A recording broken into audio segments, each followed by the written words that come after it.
வந்து இந்த மாதிரி வந்து அஞ்சலியை பற்றி புலம்பிட்டு இருக்கும்போது கரெக்டாக வந்து ஐயோ இவர் எல்லா உண்மையும் இப்போ அஞ்சலி அக்கா எதிர சொன்னால் பெரிய பிரச்சனை ஆகிடும், அதனால இப்போ எதுவுமே சொல்ல வந்து பண்ணுங்க டாக்டர் அப்படின்றாங்க.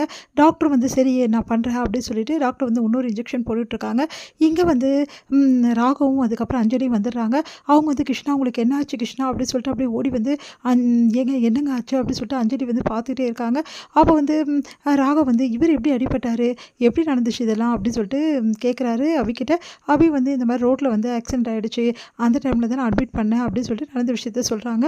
ஐயோ இப்படி ஆகிடுச்சு, உங்களுக்கு என்ன ஆச்சுங்க, நான் ஏன் ஒரு மயக்கமாக இருக்கீங்க, என்ன விஷயம் அப்படின்னோடனே இந்த மாதிரி முகத்தில் வந்து தாடையில் அடிபட்டிருக்கு, அதனால் அவருக்கு நாங்கள் வந்து மருந்து கொடுத்துருக்கோம், கொஞ்சம் இப்படியே இருப்பார், ஒன் ஹவரில் சரியாயிடுவார்னு சொல்லி டாக்டர் சொல்கிறாங்க.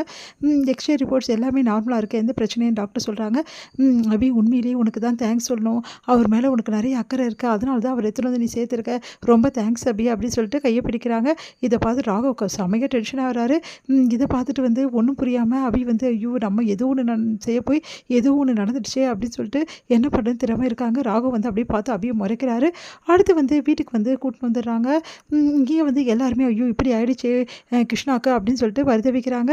இங்கே வந்து என்ன பண்ணுறாரு, வேணும்னே வந்து ராகவ் முன்னாடி ரொம்ப தேங்க்ஸுங்க அபி, நீங்கள் நல்ல நேரத்தில் என்னை காப்பாற்றி கூப்பிட்டு வந்து சேர்த்திங்க, இல்லைன்னா எனக்கு என்ன ஆயிருக்கும் தெரியுமா, உண்மையிலே உங்களுக்கு நான் ரொம்ப தேங்க்ஸ் சொல்கிறேங்க, என் மேலே எவ்வளோ அக்கறை இருந்தால் இப்படிலாம் செஞ்சுருப்பீங்க அப்படின்னு சொல்லிட்டு ஓவராக பிட்ட போடுறாரு. அதை பார்த்துட்டு வந்து தாங்கிக்கவே முடியல நம்ம ராகவ் செமையாக டென்ஷனாக உள்ள ரூம்க்கு வராரு. எங்கள் அபியை பார்த்து கேட்குறாரு, எனக்கு நல்லா தெரிஞ்சு போச்சு, இப்போ வெட்ட வெளிச்சமாயிடுச்சுல, என்னமோ உனக்கும் வந்து அந்த முரளிக்கும் சம்மந்தமே இல்லைன்னு சொல்லிட்டு பில்டப்லாம் பண்ணியிருந்தேன், இன்றைக்கி நீ தானே அவனை திரும்பி ஹாஸ்பிட்டல் சேர்த்துருக்க, இப்போ தெரிஞ்சு போச்சுல அவன் உன் மனசில் என்ன மாதிரி எண்ணங்கள்லாம் இருக்குதுன்னு சொல்லிட்டு, வாயை மூடுங்க, என்ன பேச்சு பேசுகிறீங்க நீங்கள், நான் ஒன்றும் அப்படிலாம் யோசிச்சு சேர்க்கலை, ஏதோ அடிபட்டு கிடக்கிறாரே அஞ்சலி அக்கா புருஷன் ஆச்சுன்னு சொல்லிட்டு சேர்த்தேன், அஞ்சலி அக்காவுக்கு துரோகம் நான் என்றைக்குமே பண்ணதே கிடையாது, பண்ணவும் நினைக்க மாட்டேன், சும்மா தேவையில்லாம் பேசுகிறீங்க, அப்புறம் அவ்வளோதான் அப்படின்னோடனே நீ நினைக்க மாட்டியா, நீ வந்து எப்படிலாம் துரோகம் நினைப்பேன்னு எனக்கு தெரியாது, என்ன எதுக்காக இப்படிலாம் சொல்கிறீங்கன்னு எனக்கு தெரியாத, அன்னைக்கு அவரையும் என்னையும் ஒன்றா பார்த்தீங்க, அதை வச்சு முடிவு பண்ணிட்டீங்க, நான் ஒன்றும் அதை வச்சு மட்டும் முடிவு பண்ணல, ஒரு லெட்ரு நீ கைப்பட எழுதின லெட்டர் வச்சு தான் முடிவு பண்ண, நான் கைப்பட லெட்டர் எழுதுனேன், நான் நீங்கள் என்ன சொல்கிறீங்க அப்படின்னா, ஒரு நிமிஷம் இப்போவே இரு அப்படின்னு சொல்லிட்டு போயிட்டு வந்து லெட்டர் எடுத்து காட்டுறதுக்காக போகிறாரு. ஃபுல்லாகவே தேடுறாரு, எதுவுமே கிடைக்கல.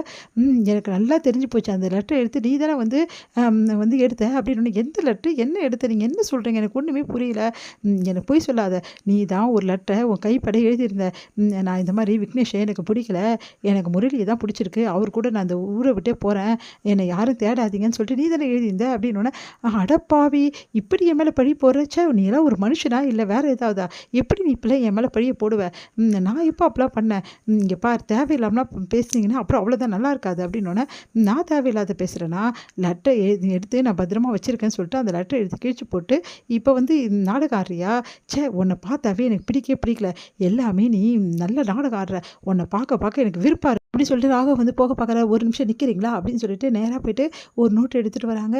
இங்கே பாருங்கள், நீங்கள் பார்த்தீங்கல்ல இதுதான் என்னோட கையெழுத்து, அந்த லெட்டரோட கையெழுத்து இதே மாதிரி இருந்ததா, உண்மையை சொல்லுங்கள் அப்படின்னோடனே அப்படியே பார்க்குறாரு வாங்கி. உடனே வந்து இல்லை இந்த மாதிரி இருந்த மாதிரி ஞாபகம் இல்லை, தெரியுதுல்ல ஏதோ ஒரு லெட்டரை படிச்சுட்டு ஏதோ ஒன்று யாரோ ஒன்று பண்ணி விட்டுருக்காங்க உங்களை, அதை எடுத்து படிச்சுட்டு ஏன் மேலே பழிய போடுறீங்களா, ஒரு வேளை லெட்ரு இருந்துச்சா இல்லையான்னு கூட தெரியல, இதுதான் என்னோட கையெழுத்து, நான் கைப்பட எந்த லெட்டரையும் இந்த மாதிரி கேவலமாக எழுத மாட்டேன், அப்போது நான் எதுக்காக வந்து விக்னேஷ் கூட கல்யாணத்துக்கு ஒத்துக்கணும், எங்கள் அம்மா அப்பாவால் அசிங்கப்படுத்தி போகிறதா என் வேலையா, உங்களுக்கே தெரியும்ல என் அப்பா அம்மாவை எப்படி நான் மதிக்கிறேன்னு சொல்லிட்டு அப்படிப்பட்டவங்களை அவமானப்படுத்த நான் என்றைக்கே நினைக்க மாட்டேன் அப்படின்னு சொல்லிட்டு போகிறாங்க. அதை கேட்டு ராகவ் வந்து குழம்பி நிற்கிறாரு ஒன்றும் புரியாமல்.